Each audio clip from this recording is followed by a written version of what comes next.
ప్రతిగాధలో రాక్షసుడే హింసలు పెడతాడు, అణచగనే పుడతాడు రాజే ఒకడు.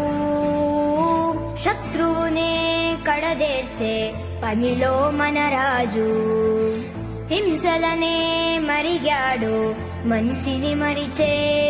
ఆ నీచుడి